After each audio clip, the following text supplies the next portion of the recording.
Now, I hope you have enjoyed this code along tutorial session, but I'm here to tell you that we can do way much more. We can take this analysis even further. For instance, we answer one important question. Yeah, sure. What is the top region with the biggest amount of sales? But we can also answer more complex questions, other important information that is contained in our dataset.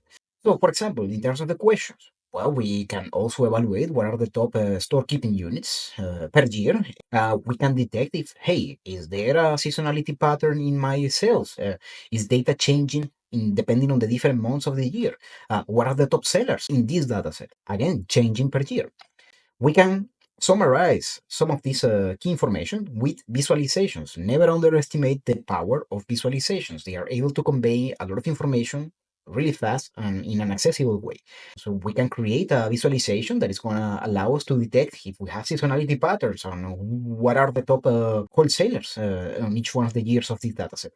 We can summarize, for example, the data of the regional sales with a geospatial visualization. That means we can create a map to visualize what are the regions with the biggest amount of sales.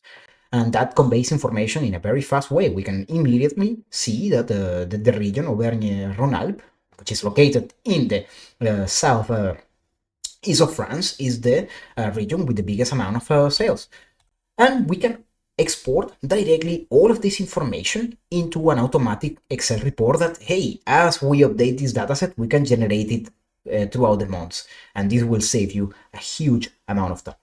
If you had fun and enjoyed this coding session, and you want to get access to the notebook code plus a more in-depth analysis, you can check out the next part of the tutorial.